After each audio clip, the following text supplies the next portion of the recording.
Okay, so good evening everyone. आज हम देखेंगे 9th क्लास का chapter 6, that is financial planning. Financial planning क्या होता है? फाइनेंस का मतलब होता है पैसा। फाइनेंस का मतलब होता है पैसा और प्लानिंग का मतलब होता है प्लान करना कोई भी चीज। अगर हम पिकनिक जाते हैं तो प्लान बनाते हैं कि भाई वहां पे हम जाएंगे, खेलेंगे, कूदेंगे, मजे करेंगे, ये सब प्लान होता है। तो पैसे को लेके कैसी प्लानिंग होती है?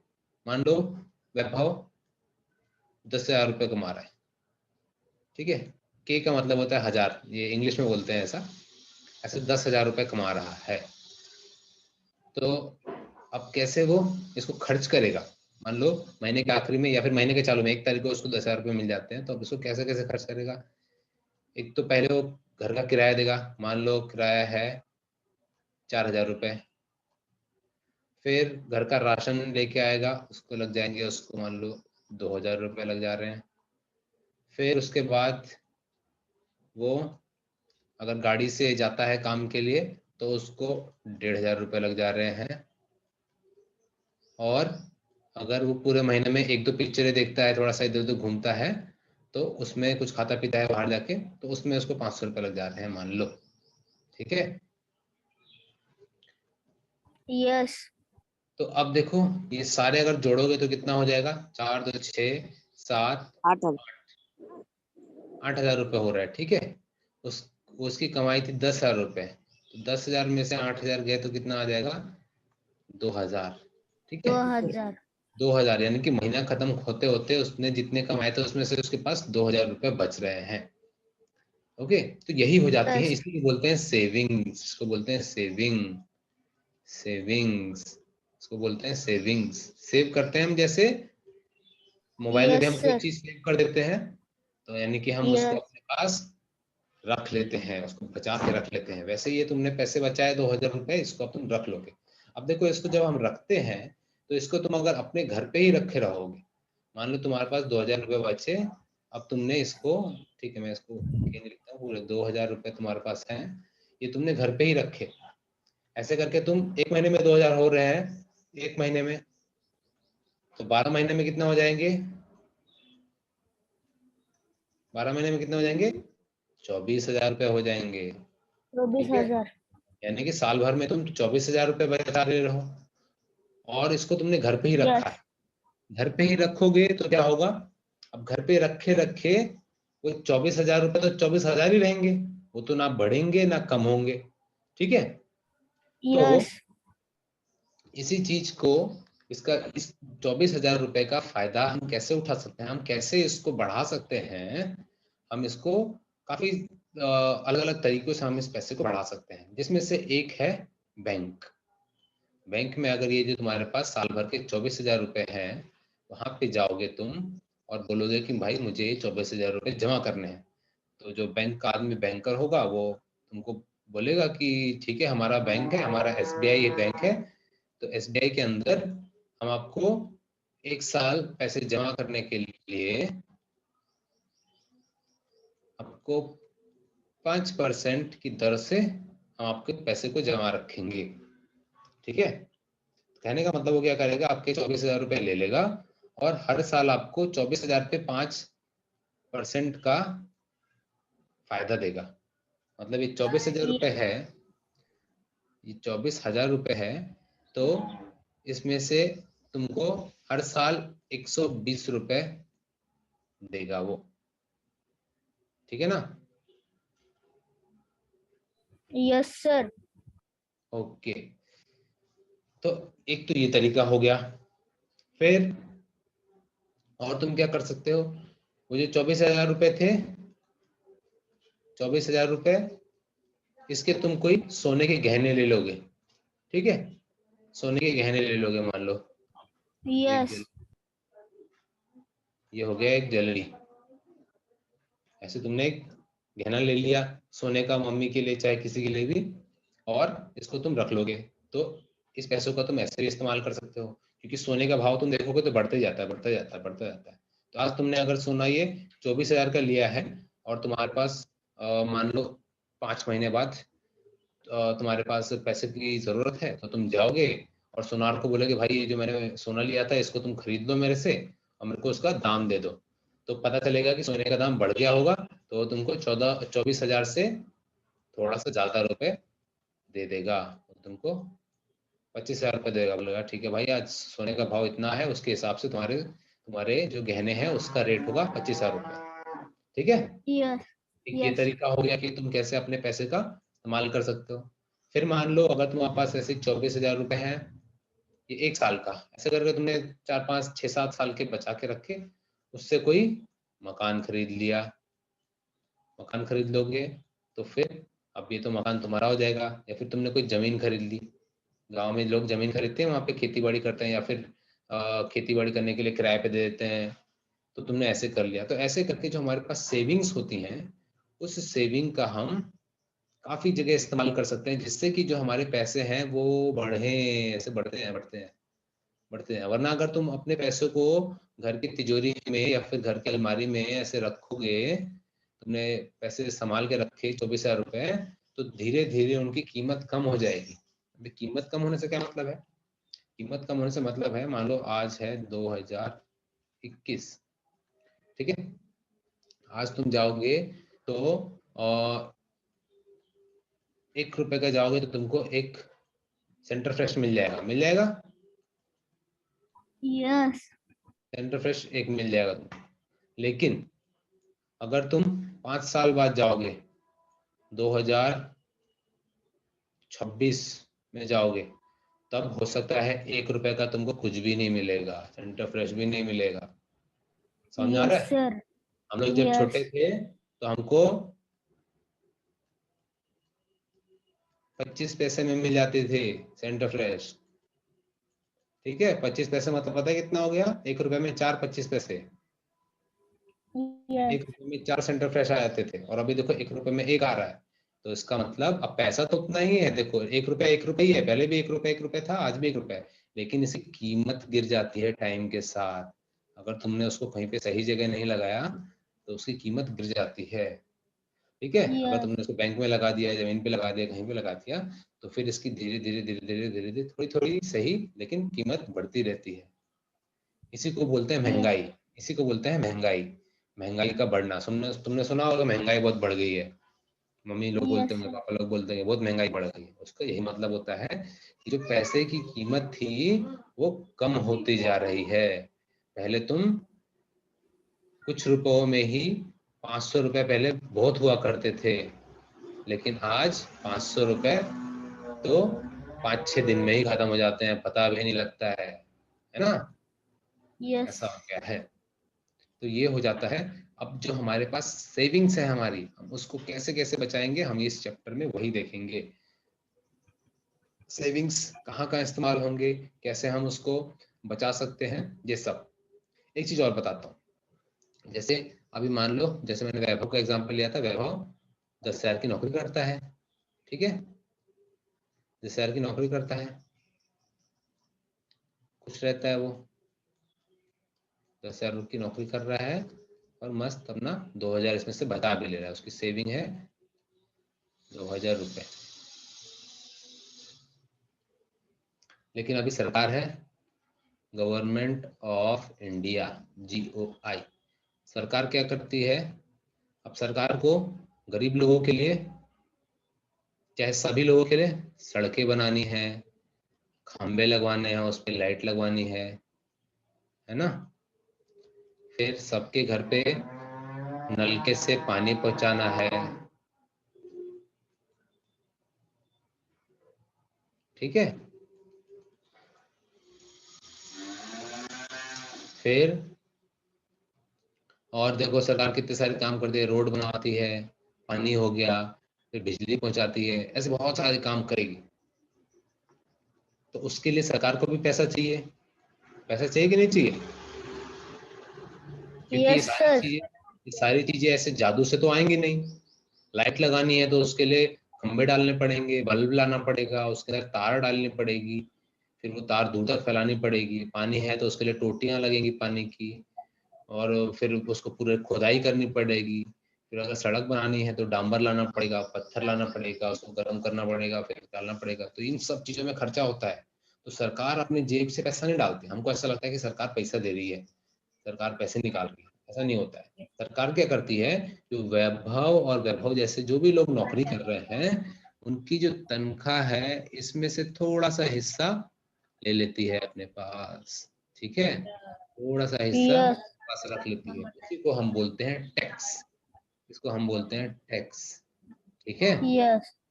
जो Yes. जो लोग काम कर रहे होते हैं, अभी मैं बताऊंगा कौन कौन से लोग आते हैं उसके अंदर, सभी लोग नहीं। ठीक है, तो जो लोग आते हैं उन सभी को ये सरकार उसमें से थोड़ा सा हिस्सा लेती है। ऐसा नहीं कि तुम्हारे 10,000 में से 5,000 लेगी, तुम्हारे 10,000 में से वो 10 रुपए लेगी, ऐसा। ठीक है, ताकि ऐसा भी न लगे वैभव को कि भाई सरकार तो मेरे को पूरा मेरे मेहनत का सारा पैसा लेके चले जा रही है। अब देखो 10,000 में से 10 रुपए तो दे ही सकते हैं हम, है ना। Yes. Yes. वो पैसे तो हमारे ही इस्तेमाल के लिए आएंगे, वो सड़क बनेगी तो हम भी चलेंगे उस पर, लाइट आएगा तो हमारे ही घर पे आएगा, पानी आएगा वो भी हमारे घर पे आएगा। तो ये सारी चीजें जो है सरकार हमको मुहैया कराती है हमारे ही पैसों से। हमको ऐसा लगता है कि सरकार सरकार के पास बहुत पैसा है, ऐसा नहीं है। जो जो लोग टैक्स देते हैं वो टैक्स वालों का ही पैसा होता है। ओके, तो ये हो गया टैक्स का स्ट्रक्चर। ये टैक्स मतलब होता क्या है। अब देखो, मैंने बताया कि जो सरकार होती है, तो ऐसा करता हूँ मैं कि व्हाइट बोर्ड लाता हूँ उस पर अच्छे से। हाँ, तो जो ये है गवर्नमेंट ऑफ इंडिया, ठीक है, ये क्या करेगी, वैभव और वैभव जैसे जो लोग नौकरियां कर रहे हैं, जो नौकरी कर रहे हैं, ठीक है, उन लोगों से पैसे लेती है थोड़ा थोड़ा, और फिर सड़कें बनाती है। जो इसकी 10,000 रुपए सैलरी थी, सैलरी समझ रहे हो ना, तनख्वाह। Yes. हाँ, तो तनख्वाह में से जो पैसे लिए थे इसने, सरकार ने, इसको बोलते हैं डायरेक्ट टैक्स। ठीक है, डायरेक्ट टैक्स, इसको हम बोलते हैं डायरेक्ट टैक्स। मतलब देखो, तुम्हारी सैलरी में से डायरेक्ट उसने कुछ पैसे निकाल लिए। और दूसरा होता है, ये टैक्स के दो प्रकार हैं, टैक्स के दो प्रकार मैं तुमको बता रहा हूँ। इसमें से एक आ गया डायरेक्ट टैक्स और दूसरा हो गया इनडायरेक्ट टैक्स। अभी इनडायरेक्ट टैक्स क्या होता है, इनडायरेक्ट टैक्स दूसरा क्या हो गया। अभी मान लो तुम लोग जाते हो दुकान पे, जगदीश की वहां पे दुकान है, वहां पे तुम गए उसकी दुकान पे, और तुमने बोला कि भाई वहां पे उसके पापा या फिर उसकी मम्मी है बेचने के लिए, तुमने बोला कि मेरे को एक कैडबरी दो, कैडबरी 10 रुपए वाली। वैभव, वैभव नहीं, मान लो अजय Yes. गया, अजय गया यहाँ पे, इसने बोला कि मेरे को एक कैडबरी दो। तो कैडबरी इसने 10 रुपए पकड़ा है और इसने उसको वो कैडबरी दे दी। लेकिन ये जो कैडबरी है, ये कैडबरी असली में बनती है मान लो 7 रुपए की। ठीक है, ये बनी होगी 7 Yes. रुपए की। तो ऊपर का जो 3 रुपए है, ये 3 रुपए सरकार रख लेती है। ठीक है, Yes. ये Yes. 3 रुपए नहीं रखेगी, इसमें से कुछ पैसा ये जगदीश के पापा रख लेते हैं। मान लो इसके पापा 1 रुपए रख ले रहे हैं, जगदीश के पापा 1 रुपए रख ले रहे हैं, तो कितना हो गया, 7 + 1 हो गया 8। तो जो 2 रुपया बचा ये जाता है सरकार के पास। ठीक है, समझ में आई है। Yes sir. ये जो अजय गया, इसने 10 रुपए दिए, अजय ने तो 10 रुपए दिए थे, लेकिन वो 10 रुपए कैसे बढ़ जाते हैं, उसमें से जो असली माल था वो था 7 रुपए का। जगदीश के पापा ने उसको दुकान में जहां से भी लेके आए, गोदाम से लेके आएंगे, जहां से भी लेके आएंगे, तो उन्होंने कुछ खर्चा किया होगा, तो वो अपने 1 रुपए रख ले रहे हैं, और बाकी के जो 2 रुपए बचे ये सरकार रख लेती है। और यही होता है हमारा इनडायरेक्ट टैक्स, इनडायरेक्ट टैक्स। ठीक है, डायरेक्ट टैक्स कहाँ पे लगता है, जब हम लोग, हमारी तनख्वाह से जो पैसे होते हैं वो जो सरकार को हमें देने पड़ते हैं। और तनख्वाह के पैसे कैसे देने पड़ते हैं, ये तुम्हारी सैलरी कितनी है उसके हिसाब से देना होता है। अब जिसकी 10,000 है उसको थोड़ा कम देना होगा, जिसकी 50,000 है उसको थोड़ा ज्यादा देना होगा। समझ में आ रहा है, जिसकी 5 लाख है उसको थोड़ा Yes. और ज्यादा देना होगा। तो ऐसे ये जो हम सीधा सैलरी से दे रहे होते हैं ये हो जाता है हमारा डायरेक्ट टैक्स।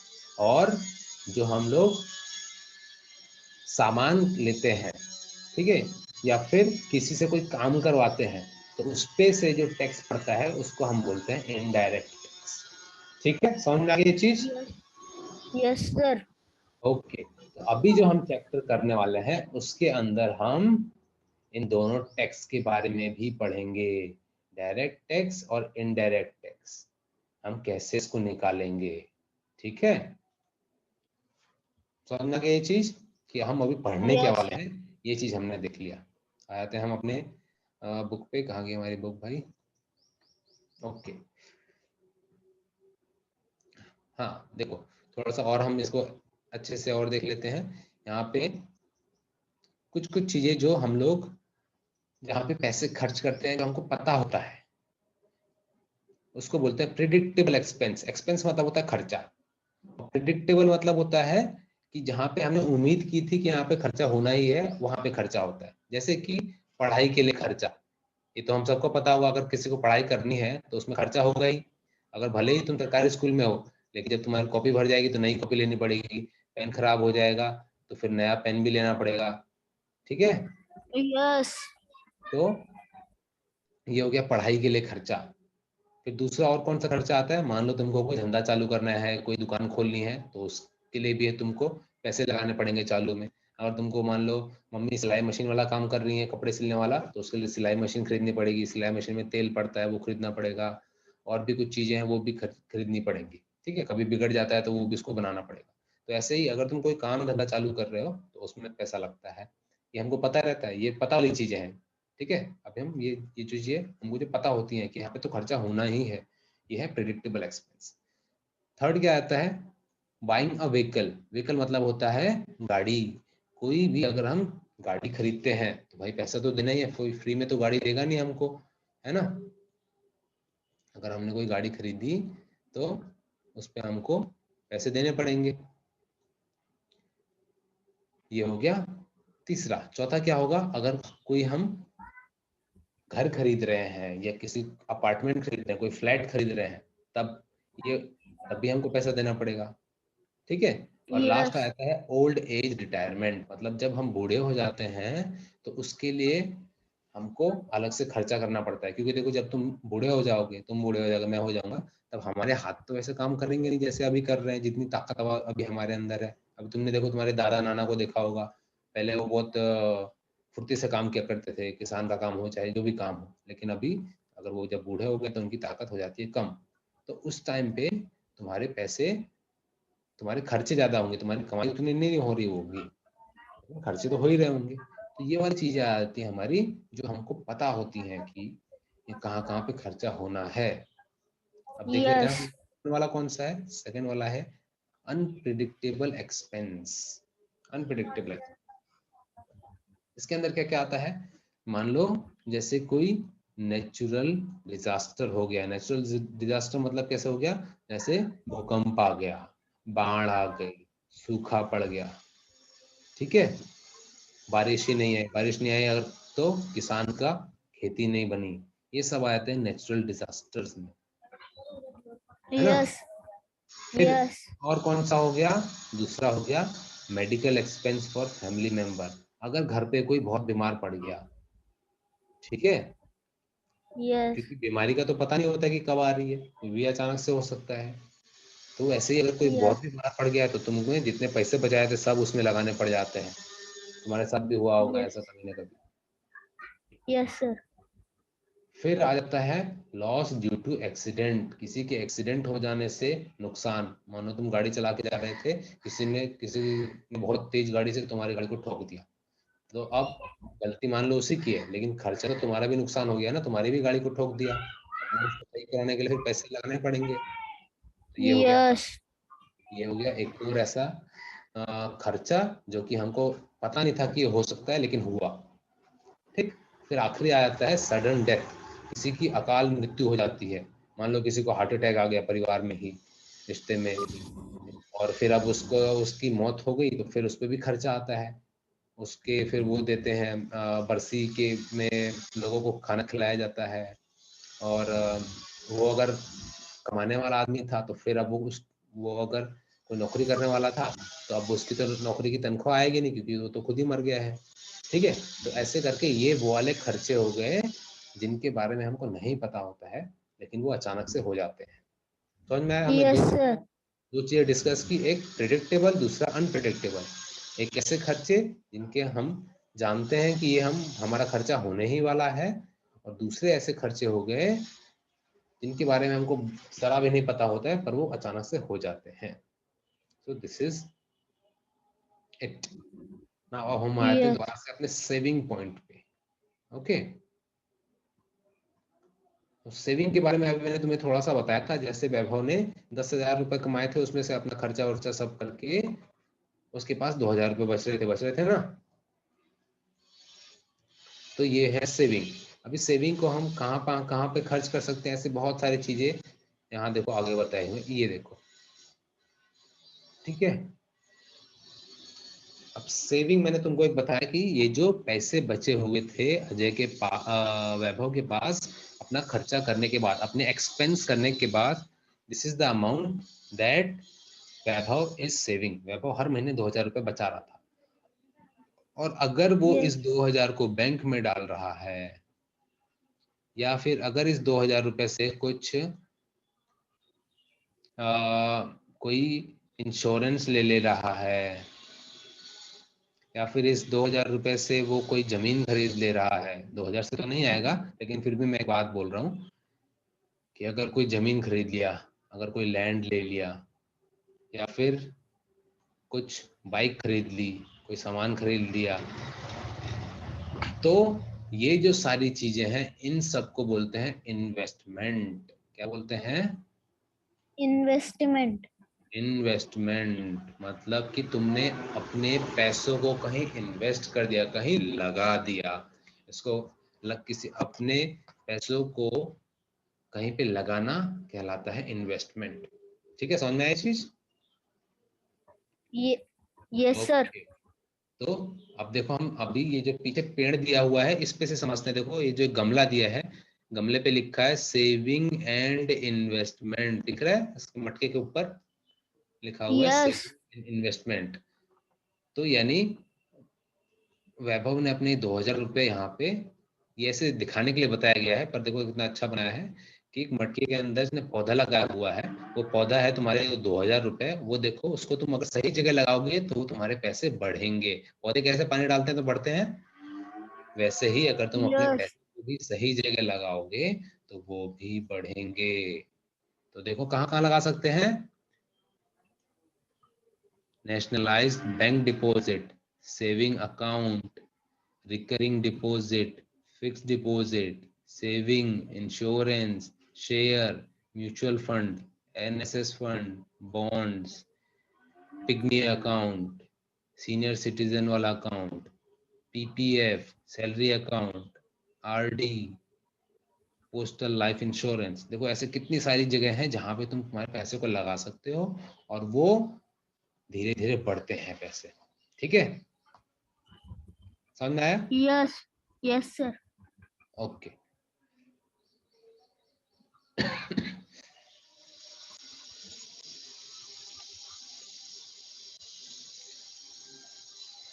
ठीक है, आज हम थ्योरी करते हैं, आज कुछ सवाल नहीं करेंगे।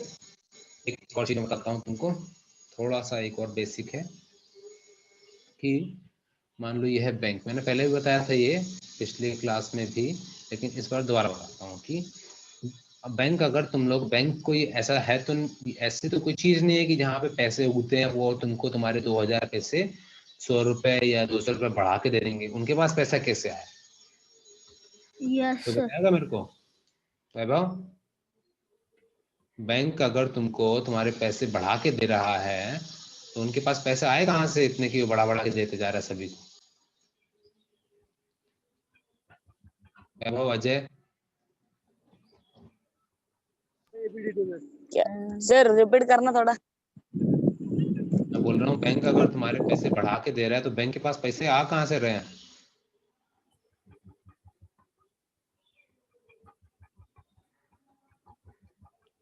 सर जो लोग कर्ज लेते हैं ना हाँ, उसका ब्याज सर। तो उसका ब्याज किसके पास है? वो हमारे पास आएगा सर। सर आप देखो मैंने ना वैभव को पैसे दिए ना कर्ज पे, हाँ, अब वही को जो मैंने 5% ब्याज लगाया था ना, हाँ और बोलते हैं वही कर्जा है ना वो।